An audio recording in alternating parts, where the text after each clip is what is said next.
Hello friends, welcome to target online exam. आज हम discuss करेंगे जनरल साइंस। आपके एग्जाम में यहाँ से क्वेश्चन पूछे जाते हैं। आप लोग वीडियो को लास्ट तक जरूर देखिएगा और चैनल को सब्सक्राइब करके बेल आइकन प्रेस कर लीजिएगा और प्लीज आप लोग वीडियो को लाइक जरूर कर दिया करिए, इससे अन्य लोगों के पास भी वीडियो पहुंच जाती है। तो चलिए स्टार्ट करते। क्वेश्चन नंबर फर्स्ट है, वर्षा की बूंद गोलाकार होती है। वर्षा की जो बूंद होती है वो गोलाकार किस कारण होती है? आपका आंसर यहाँ पर क्या सही हो जाएगा? सतही तनाव के कारण, या वायु के वातावरणीय घर्षण के कारण, या गोल पृथ्वी के गुरुत्व के कारण, या वर्षा जल की श्यानता के कारण। तो यहाँ पर आपका आंसर ए सही हो जाएगा, सतही तनाव के कारण। ये क्वेश्चन आपसे दूसरे टाइप से पूछ लिया जाए कि वर्षा की बूंद गोलाकार क्यों होती है, क्यों का यहाँ पर आपका आंसर हो जाएगा पृष्ठ तनाव। पृष्ठ तनाव के कारण वर्षा की बूंद गोलाकार होती है और इसका मात्रक क्या होता है? न्यूटन प्रति मीटर। इसका मात्रक होता है न्यूटन प्रति मीटर। नेक्स्ट है, तेल दीप की पत्ती में तेल किसके कारण ऊपर उठता है? दाब अंतर के कारण, केशिका क्रिया के कारण, तेल की निम्न श्यानता के कारण, या गुरुत्वीय बल के कारण। आपका आंसर यहाँ पर बी सही हो जाएगा, केशिका क्रिया के कारण। केश नली में किसी द्रव के ऊपर चढ़ने अथवा नीचे उतरने की जो घटना होती है, इस घटना को क्या कहते हैं? केशिकाक को कहते हैं। नेक्स्ट है, उत्प्लावन से संबंधित वैज्ञानिक है। थर्ड का आंसर यहाँ पर क्या सही हो जाएगा? आर्किमिडीज, न्यूटन, लुई पास्चर, या इनमें से सभी। तो यहाँ पर आपका आंसर ए सही हो जाएगा, आर्किमिडीज। आपसे पूछा जाए कि द्रव में जब कोई वस्तु पूर्ण रूप से या आंशिक रूप से डुबोई जाती है तो इस पर क्या प्रभाव पड़ता है? तो जो ये वस्तु होती है, वस्तु के भार में कमी का आभास होता है। नेक्स्ट है, ध्वनि तरंगों की प्रकृति होती है। ध्वनि तरंगों की प्रकृति कैसी होती है? अनुप्रस्थ, अनुदैर्ध्य, अप्रगामी, या ग्रीस से। तो फोर्थ का आंसर यहाँ पर क्या सही हो जाएगा?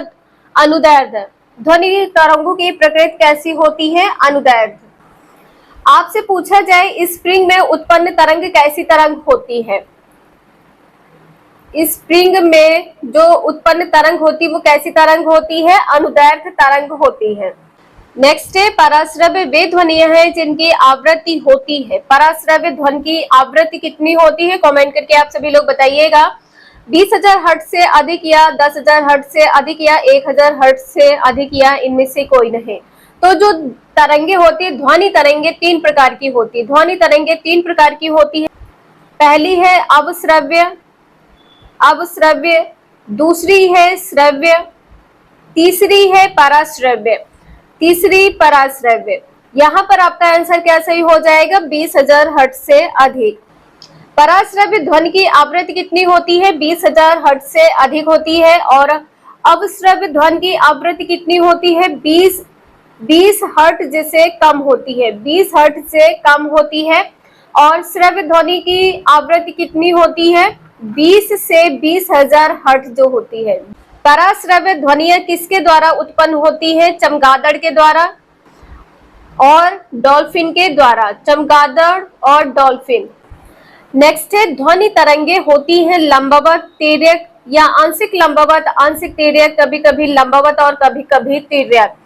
जो ध्वनि तरंगे होती हैं ये लंबवत होती है। ध्वनि तरंगे कैसी होती हैं? लंबवत होती है। ए आंसर यहाँ पर सही है। और ध्वनि तरंग अभी आपने देखा है कैसी तरंग है? अनुदैर्ध्य तरंग है। ध्वनि तरंग कैसी तरंग है? अनुदैर्ध्य तरंग है। और इसकी जो सामान्य चाल होती है, वायु में इसकी चाल पूछी जाए क्या है? वायु में चाल, ये भी लगभग आपके एग्जाम में क्वेश्चन पूछा ही जाता है। वायु में इसकी चाल होती है 330 मीटर पर सेकेंड। 330 मीटर पर सेकेंड। और जो ध्वनि तरंग होती है ठोस में सबसे अधिक गति करती है। ध्वनि तरंग ठोस में अधिक गति करती है, या अधिकतम गति होती है। ठोस में अधिकतम गति होती है। ठोस में अधिकतम गति किसकी होती है? ध्वनि तरंग की। नेक्स्ट है, वायु में ध्वनि की चाल 332 मीटर प्रति सेकंड होती है। यदि दाब बढ़कर 2 गुना कर दिया जाए तो ध्वनि की चाल होगी। यहाँ पर क्या होगा? 332 मीटर प्रति सेकंड होती है, दाब को 2 गुना बढ़ा दिया जाए तो ध्वनि की चाल क्या होगी? ध्वनि की चाल आपकी वही रहेगी, 332 मीटर पर सेकंड ही ध्वनि की चाल रहेगी। बी आंसर यहाँ पर सही है। नेक्स्ट है ध्वनि की चाल अधिकतम होती है। ध्वनि की चाल अधिकतम किसमें होती है? ठोस में होती है। यदि आपसे पूछा जाए किसमें होती है? ठोस में होती है। यहाँ पर आपका आंसर क्या सही हो जाएगा? इस्पात में होती है। वायु, निर्वात, जल और इस्पात में पूछा जाए तो सबसे अधिक इस्पात में होती है। नेक्स्ट है पार्श्व विकृति तथा अनुदैर्ध्य विकृति के अनुपात को कहते हैं। क्या कहते हैं?